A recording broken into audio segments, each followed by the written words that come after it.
अस्सलाम वालेकुम दोस्तों, वेलकम करते हैं आज आपको हमारे चैनल लॉ अनविल में। हाजिर हुए हैं दोस्तों आपके सामने एक नई और इन्फॉर्मेटिव वीडियो के साथ, जो कि है फंडामेंटल राइट्स के बुनियादी हकूक़ जो रियासत हमें प्रोवाइड करती है और जो हमारी कॉन्स्टिट्यूशन उसकी गारंटी देती है उन राइट्स की।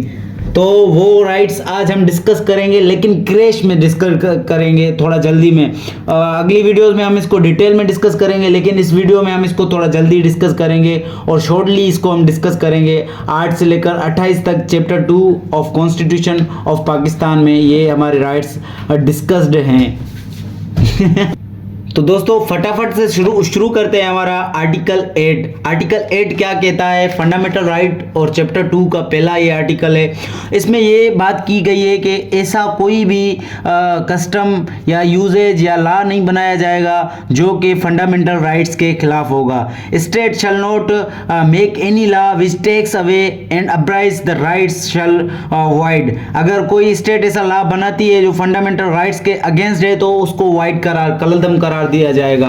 इसमें यह बात की गई है। अनलेस के एक प्रोविजन है कि कोई भी लॉ जो आर्म फोर्सेस को सहूलत फराहम करने के लिए बनाया जा रहा है या पुलिस को, तो उस लॉ को वाइड डिक्लेयर नहीं कर दिया जाएगा। तो ऑल ओवर ये इस सेक्शन में बातें की जा रही हैं। और आगे है और अगला आर्टिकल है आर्टिकल 9 बुनियादी हकूक़ का। तो वो है सिक्योरिटी ऑफ पर्सन।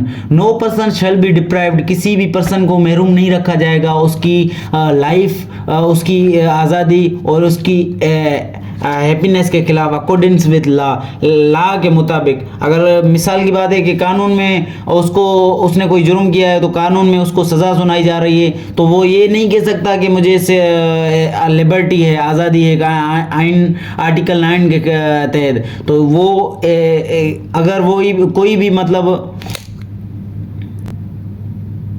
तो अगर किसी को भी किसी भी कानून के तहत अगर किसी की आज़ादी छीनी जा रही है तो वो इस आर्टिकल के बिना पर वो आज़ादी नहीं ले सकता, लेकिन कानून के मुताबिक वो हर आज़ादी को एंजॉय कर सकता है। अगला आर्टिकल है हमारा article 10 safeguard as to arrest and detention. गिरफ्तारी और नज़रबंदी से तहफ़्फ़ुज़। किसी भी बंदे को विथआउट इन्फॉर्म किए बगैर उसको गिरफ्तार भी नहीं किया जाएगा, और किसी भी बंदे को बिना किसी वकील के मतलब उसको अपना डिफेंड प्रोवाइड किया जाएगा। वकील चाहे वो सरकारी हो चाहे वो उसकी मर्जी का कोई भी वकील हो, वो अपना डिफेंस दिफा करने के लिए उसको प्रोवाइड किया जाएगा। हालांकि वो चोर हो, मुजरिम हो, कोई भी हो, उसको प्रोवाइड किया जाएगा। और अगली इसकी क्लास बात कर रही है कि every person who is arrest, किसी को भी हिरासत में लिया जाए तो उसको 24 घंटों में नज़दीकी मजिस्ट्रेट तक पहुंचाया जाएगा। तो ये भी स्टेट की जिम्मेदारी होगी। और अगली बात क्लास 3 में बात की गई है आर्टिकल 10 की ही, कि किसी को अगर एहतियाती हिरासत में रखा जा रहा है किसी भी जुर्म में तो वो रख सकती है रियासत। अगर वो कोई काम ऐसा कर रहा है जो पब्लिक ऑर्डर के खिलाफ है या जो कोई स्टेट के खिलाफ कोई काम है ऐसा, तो उसको रियासत जो है प्रिवेंटिव डिटेंशन में रख सकती है। इसका बहुत ही डीप है। आगे उसमें रिव्यू बोर्ड बनेगा। रिव्यू बोर्ड में जो है चीफ जस्टिस होगा या प्रोविंशियल में chief justice of high court होगा। तो इसको मैं डीप में आगे चलकर समझाऊंगा, लेकिन अभी ये क्रैश चल रहा है तो इसमें सिर्फ आपको इतना पता होना चाहिए कि ये आर्टिकल 10 है किस ऊपर। अगला आर्टिकल है 10A right to fair trial.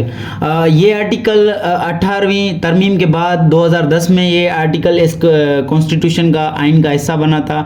अभी पहले समझ लेते हैं कि ट्रायल क्या चीज़ है। तमाम सबूतों और गवाहों को देखकर कोई जजमेंट सुनाई जाए उसको ट्रायल कहते हैं। तो फेयर ट्रायल क्या है? मतलब वो जो ट्रायल जस्टिस बेस्ड हो, जो इंसाफ को मद्देनज़र, इंसाफ के तकाज़ों को मद्देनज़र रखते हुए किया जाए तो उसको कहते हैं फेयर ट्रायल। तो हर बंदे को ये हक है, चाहे वो क्रिमिनल केस में गिरफ्तार है या जो सिविल केस में गिरफ्तार है, सिविल केस है उसके ऊपर, तो वो जो है उसको फेयर ट्रायल का हक हासिल है। तो आर्टिकल 10A यही बात कर रहा है राइट टू फेयर ट्रायल की। Article 11 slavery, forced labour etc prohibited, जबरी मुशक्कत या गुलामी जो है वो प्रोहिबिटेड है, वो ममनू है हमारे आर्टिकल 11 में। मतलब इस बुनियादी राइट में जबरी और गुलामी या जबरी मुशक्कत वो सारी चीज़ें इसमें ममनू हैं, प्रोहिबिटेड हैं। इसमें पहली क्लास ये बात कर रही है slavery is non existent and forbidden by law. गुलामी जो है वो गैर मौजूद है और वो उसको कानून जो है इसको फोरबिडन करती है, इसको नहीं मानती, इसके खिलाफ है, कानून के खिलाफ है। अगली क्लास में है all forms of force labour and traffic. Human trafficking जो होती है या फोर्स लेबर, किसी से जबरी मुशक्कत करवाया जाता है तो वो भी कानून में ममनू है, कानून उसको मना करती है। अगर कोई भी इसके खिलाफ काम करता है तो आप अपने फंडामेंटल राइट्स को बचाने के लिए डायरेक्ट सीपी फाइल कर सकते हैं हाई कोर्ट में। और तीसरी क्लास में नो चाइल्ड बिलो, किसी भी बच्चे को जो 14 साल से कम है तो उसको किसी भी माइन या फैक्ट्री में एंगेज नहीं किया जाएगा, कोई ख़तरनाक काम करवाने में या उसकी लाइफ को कोई ख़तरा हो तो वो काम करवाने में। 14 साल से कम बच्चों को, 15 साल वाला बच्चा कर सकता है अपनी बॉडी की लिमिटेशन के हिसाब से कि वो जितना वज़न उठा सकता है वो कोई काम कर सकता है किसी माइन या फैक्ट्री में। एक्सेप्शन है इसमें आर्टिकल में कि इसके अलावा, मतलब इस आर्टिकल में इसके अलावा पर्सन अंडरलाइंग पनिशमेंट, किसी को अगर किसी पनिशमेंट में कोई काम मिला है, कोई जबरी मुशक्कत करवाए या जेलों में जैसे काम करवाया जाता है तो ये आर्टिकल उस पर अप्लाई नहीं होगा। और या required by law for public purpose provided that no compulsory services shall be cruel और नेचर, कोई काम जो क्रूअल है या डिग्निटी के खिलाफ है तो वो भी उससे नहीं लिया जाएगा। That's all about article 11। Moving forward, article 12 protection against retrospective punishment, किसी भी बंदे को मतलब किसी प्रीवियस उसमें सजा काम में उसको सज़ा नहीं मिलेगी। देखें इसको एग्जांपल के ज़रिए समझते हैं। मैंने एक काम किया, मिसाल की बात है, मैंने किसी के दीवार पर चेकिंग की 11 सितंबर को, लेकिन 12 सितंबर को कानून बना के इस पर जो भी दीवारों पर चेकिंग कर रहा है तो वो उसको सज़ा दिया जाएगा। तो अभी ये नहीं कि वो 12 सितंबर को बना लेकिन मैंने 11 सितंबर को वो की थी वाल चेकिंग तो मुझे भी सज़ा मिलेगी, नहीं, जो 12 सितंबर के बाद जिसने भी किया तो ये सज़ा उनको मिलेगी। तो आर्टिकल 12 जो है रेट्रोस्पेक्टिव पनिशमेंट से प्रोटेक्शन देती है हमें। या कि किसी भी बंदे को किसी क्राइम में गिरफ्तार कर दिया गया, जब उसको गिरफ्तार कर दिया गया तो उसकी सज़ा उस क्राइम में 2 साल थी, लेकिन बाद में हुकूमत ने तरमीम करके उसकी सज़ा 4 साल कर दी। लेकिन जिस बंदे को जब गिरफ्तार कर दिया गया तो उसकी सज़ा 2 साल थी, तो मतलब उसको 2 साल के तहत ही डील किया जाएगा, ना कि उसको 4 साल जो हुकूमत ने बाद में बढ़ाई है, लेकिन उसको 2 साल के तहत ही मतलब डील किया जाएगा। तो ये प्रोटेक्शन भी आर्टिकल 12 हमें देती है। और तो आगे मूव, और आर्टिकल 13 है protection against double punishment and self incrimination, अपने खिलाफ गवाही देना या किसी को एक ही केस में 2 बार सज़ा सुनाना। No person shall be punished on prosecuted for same offence more than once, किसी भी बंदे को एक ही जुर्म में 2 मरतबा सज़ा नहीं दिया जाएगा। इसकी पहली क्लास ये बात कर रही है आर्टिकल 13 की, और दूसरी क्लास ये बात कर रही है कि जब भी किसी बंदे को मतलब अपने ही खिलाफ बयान या अपने ही खिलाफ कोई जो है जुर्म है तो उसको अपने ही खिलाफ मजबूर नहीं किया जाएगा कि वो अपने ही खिलाफ गवाही दे। तो आर्टिकल 13 ये प्रोटेक्शन देती है। आर्टिकल 14 की तरफ बढ़ते हैं, वो है inviolability of dignity of man, नाकाबिल तस्गीर। इनवायलेबिलिटी की मतलब है डिग्निटी का मतलब है इज्जत। तो the dignity of man shall subject to law privacy of home shall be inviolable, मतलब किसी की भी जो इज्जत है वो उस पर कोई आंच आने नहीं दिया जाएगा बिना किसी वजह के, या किसी के घर की प्राइवेसी ऐसे नहीं तोड़ी जाएगी। जैसे पुलिस मिसाल की बात है किसी के घर में आती है तो उसके पास वारंट होता है कि उसमें कोई बंदा है, कोई क्रिमिनल है, कोई क्रिमिनल ऑफेंस हुआ है तो वो उसी तहत आती है। ऐसे कोई भी किसी के घर में मतलब नहीं आ जाएगा या किसी की इज्जत के खिलाफ कोई काम करेगा। और क्लास 2 में इसके में बात की गई है, no person shall be subjected to torture for the purpose of extracting evidence. किसी भी बंदे को टॉर्चर नहीं किया जाएगा कोई भी एविडेंस इकट्ठा करने के लिए। जैसे पुलिस करती है, ये डिटेंशन में रख के टॉर्चर करती है, तो ये उस पर उसी से प्रोटेक्शन देते हैं। ये आर्टिकल जो है चादर और चार दीवारी को पामाल करने की इजाज़त नहीं देता। और इसके अलावा जो कस्टोडियल टॉर्चर में करती है पुलिस या रखती है, तो उसके खिलाफ भी जो है ये आर्टिकल जो है तहफ़्फ़ुज़ फराहम करती है अपने सिटीजन्स को। दूसरा आर्टिकल है आर्टिकल 15, फ्रीडम ऑफ मूवमेंट, आज़ादी से कहीं भी चलना। कोई भी बंदा पाकिस्तान में या पाकिस्तान से बाहर कानूनी तौर पर आ या जा सकता है, या पाकिस्तान के किसी भी हिस्से में रह सकता है। इन आर्टिकल 16 की हेडिंग है फ्रीडम ऑफ असेंबली, मतलब किसी जगह पर असेंबल होना, जमा होना। Every citizen have right to assemble peacefully without arms subject to any reasonable restriction imposed by law. कोई भी, हर सिटीजन को ये राइट है कि वो पीसफुली कानूनी तौर पर कहीं भी असेंबल हो सकते हैं विदाउट आर्म्स, किसी वेपन के, बिना किसी वेपन के। या लॉ ने कोई सेक्शन, मिसाल दफ़ा 144 नाफिज है तो आप उसमें प्रोटेस्ट नहीं कर सकते। मतलब ये ऑल अबाउट प्रोटेस्ट के ऊपर है कि आप प्रोटेस्ट कर सकते हैं अपने हुकूक के लिए, आप असेंबल हो सकते हैं, जमा हो सकते हैं, गैदर हो सकते हैं, अनलेस के कोई लॉ ने कोई भी रेस्ट्रिक्शन इम्पोज की हुई है। जैसे कोरोना में रेस्ट्रिक्शन इम्पोज थी कि आप जमा नहीं हो सकते, एक जगह पर गैदर नहीं हो सकते, तो वो रेस्ट्रिक्शंस जो लॉ ने इम्पोज किए हैं उसके अलावा आप जमा हो सकते हैं। उसके बाद है आर्टिकल 17, फ्रीडम ऑफ एसोसिएशन। कोई भी बंदा कोई भी मतलब अपना पार्टी बना सकता है, एसोसिएशन बना सकता है अपना, कोई भी पार्टी हो या कोई एसोसिएशन हो, मतलब वो बना सकता है, उसको कानून आज़ादी देती है, लेकिन वो लॉफुल हो। ये ऐसे ना हो कि वो पाकिस्तान की सालनियत के खिलाफ हो, या पाकिस्तान की जो है सॉवरेनिटी के खिलाफ हो, या किसी मॉरलिटी के खिलाफ हो, या पब्लिक ऑर्डर के खिलाफ हो। उसके अलावा कोई भी है वो एसोसिएशन या पॉलिटिकल पार्टी बना सकता है। एवरी पॉलिटिकल पार्टी जो है उसको ये भी है हो कि वो उसके पास जो फंड्स आ रहे हैं उसका अकाउंट मौजूद हो कि वो कहाँ से आ रहे हैं। आर्टिकल 17 में ये बात लिखी हुई है कि उसके पास वो रिकॉर्ड मौजूद हो कि फंड्स उसके पास कहाँ से आ रहे हैं। और उसके बाद अगला आर्टिकल है article 18, freedom of trade, business and profession.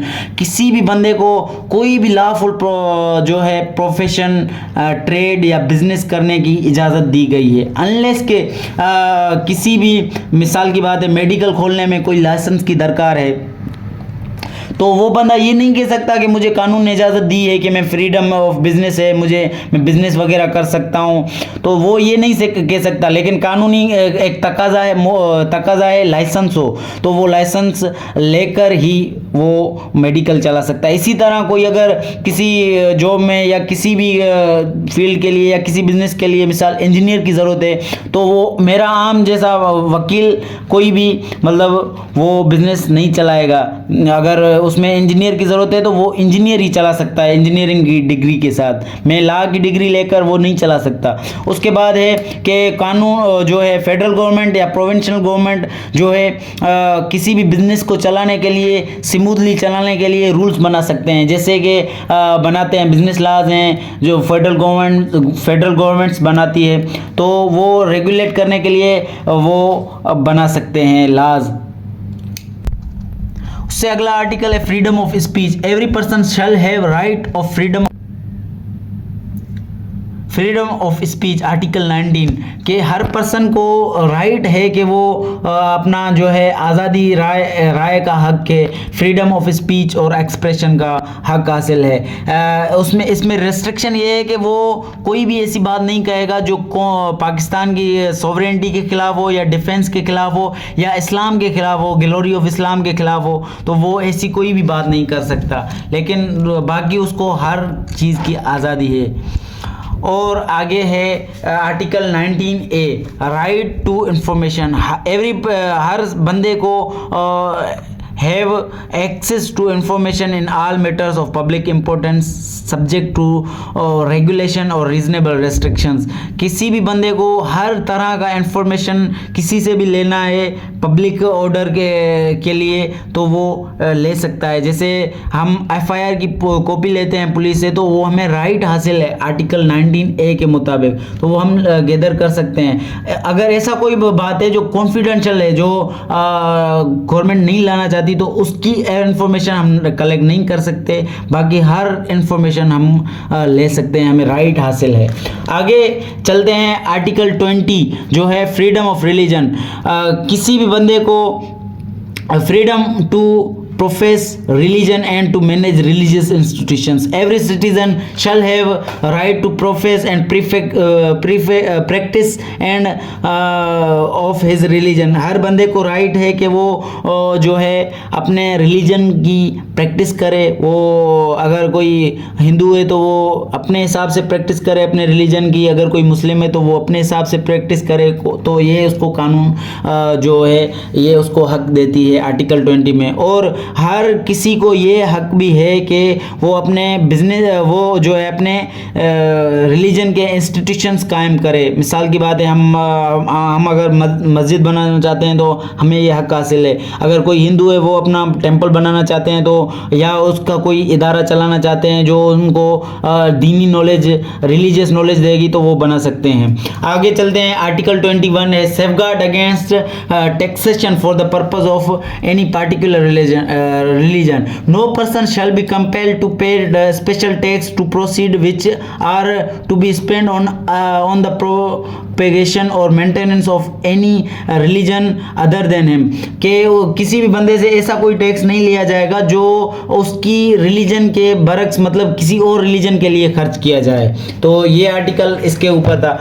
आगे चलते हैं article 22 safeguard as to educational institution in respect of religion ETC। इसकी क्लास 1 बात कर रही है no person attending any educational institution shall be required to receive religious instructions और take part in any religious ceremony attend religious worship other than his own. तो ये है कि इसमें ये है कि किसी भी दूसरे मज़हब के बंदे को मजबूर नहीं किया जाएगा कि वो किसी और रिलीजन की नॉलेज हासिल करे या उसके इंस्टीट्यूशन में जाए तो उसको वो या किसी और मज़हब की इबादत करे तो उसको इसमें मजबूर नहीं किया जाएगा। दोस्तों आगे चलते हैं आर्टिकल 23 है provision as to private property. Every person किसी भी हर बंदे को ये राइट है कि वो पाकिस्तान के किसी भी हिस्से में कोई भी जो है प्रॉपर्टी खरीद सकता है या अपनी प्रॉपर्टी बेच सकता है। अगला आर्टिकल है article 24 protections of property. No person shall be deprived of his property. किसी से भी अपनी प्रॉपर्टी उसकी ज़ाती मिल्कियत उससे नहीं ली जाएगी अकॉर्डिंग्स विद लॉ। अगर कानून के मुताबिक है तो वो उससे ली जाएगी। जैसे रियासत कभी कभी हमसे हमारी प्रॉपर्टी लेती है लेकिन रियासत कंपनसेशन हमें प्रोवाइड करेगी, बिना किसी कंपनसेशन से बिना किसी रकम के हमसे नहीं लेगी। या पब्लिक ऑर्डर के लिए वो हमसे कोई प्रॉपर्टी लेते हैं कि लार्ज नंबर ऑफ पीपल को कोई फ़ायदा देने के लिए तो वो ले सकती है। जैसे कि किसी गांव में या कहाँ पे भी किसी से कोई प्रॉपर्टी ली जाती है तो दूसरे पब्लिक को फ़ायदा देने के लिए तो वो ले सकती है। या कहीं पे एयरपोर्ट वगैरह बनती है या कहीं पे कोई भी गवर्नमेंट का काम चलता है तो वो ले सकते हैं हमसे, वो गवर्नमेंट ले सकती है। अगला आर्टिकल है article 25 equality of citizens. All citizens are equal. ये जो है हर सिटीजन्स लॉ के सामने जो है वो इक्वल हैं। No discrimination. किसी भी सिटीजन में कोई भी डिस्क्रिमिनेशन नहीं है on the basis of sex, colour, caste या क्रीड। सही है। और ये वाहिद आर्टिकल है जो रूल ऑफ लॉ को डिस्क्राइब कर रही है। उसके बाद है article 25A right to education. जो है स्टेट जो है रियासत जिम्मेदार होगी कि चिल्ड्रन को 5 साल से लेकर 16 साल तक जो है उसको तालीम फ्री प्रोवाइड करेगा। उसके बाद है आर्टिकल 26 जो है 26वां article non discrimination in the respect of public places. ये है कि कोई पब्लिक प्लेस है तो उसमें हर कोई आ जा सकता है, चाहे मेल हो या फीमेल हो या कोई बच्चा हो। एक्सेप्शन ये है कि रियासत जो है किसी बच्चों या फीमेल्स के लिए कोई स्पेशल काम कर रही है या उनके लिए कोई स्पेशल पार्क बन रहा है तो वो स्पेशली उनके नाम कर सकती है। या जैसे पार्क्स में टाइम रखा होता है कि इस टाइम फीमेल्स का टाइम है तो उस टाइम कोई मेल नहीं जा सकता, या कोई गर्ल्स का कॉलेज बन रहा है तो वो रियासत कर सकती है। इसमें एक्सेप्शन लिखी हुई है, वुमेन्स या चिल्ड्रंस के लिए कोई भी काम कर सकती है। आगे है article 27 safeguard against discrimination in services. जो है कोई भी पाकिस्तानी आल सिटीज़न जो है वो अगर किसी भी सर्विस के लिए, पाकिस्तान की सर्विस के लिए क्वालिफाइड है तो उसको दिया जाएगा, उसकी वैकेंसी या उसको जो है वो दी जाएगी। इस बात से नहीं रोका जाएगा कि वो हिंदू है या उसकी क्या कास्ट है या वो नॉन रिलीजियस है या उसकी सेक्स क्या है या वो कहाँ का रिहायशी है या वो कहाँ से पैदा हुआ है। तो इस बात को लेकर किसी से भी कोई जो है सर्विस में किसी को कोई जो है प्रोवाइड सर्विस से उसको नहीं रोका जाएगा। ये है कि रियासत जो है कोई जो कोटा सिस्टम होती है, मिसाल की बात है ये बलूचिस्तान के बच्चों के लिए इतनी कोटा है, ये सिंध के बच्चों के लिए इतनी कोटा है, तो वो कोटा सिस्टम इससे अलग है। वो कोटा सिस्टम रियासत तय कर सकती है, या किसी एम्प्लॉयर के लिए एम्प्लॉय कोटा होती है, या किसी का कोई आर्मी में है तो आर्मी कोटा होती है, तो वो कोटा वाली बात वो अलग है। या कोई जो है जॉब्स आती हैं किसी एक सेक्स के लिए, मिसाल की बात है वुमेंस के लिए आती है कोई जॉब, तो वो वुमेन्स के लिए ही होगी। आप ये नहीं कह सकते कि इस आर्टिकल में ने मुझे हक दिया है कि मैं कोई भी सर्विस हासिल करूं, या कोई जॉब जो है मेल के लिए होती है तो उसमें वुमेन्स नहीं जा सकती। आर्टिकल 28 जो है लास्ट आर्टिकल फंडामेंटल राइट्स का, बुनियादी हकूक का, प्रिजर्वेशन ऑफ लैंग्वेजेस को के जो है हर किसी को ये हक हासिल है कि वो अपने कल्चर को शो करे, अपनी जो है लैंग्वेज को प्रोटेक्ट करे या अपने लैंग्वेज को प्रमोट करे किसी भी उसमें इंस्टीट्यूशन में या इदारे में, तो वो कर सकता है। ये थे दोस्तों फंडामेंटल राइट्स जो आर्टिकल 8 से लेकर 28 तक के। उम्मीद है कि आपको समझ आ गए हैं। फर्दर अगर आपको डिटेल में पढ़ने हैं तो आप आईन पाकिस्तान का मुताला करिए और इंशाल्लाह मैं आगे चलकर डिटेल में इन सब पर वीडियोस बनाऊंगा। जज़ाकल्लाह।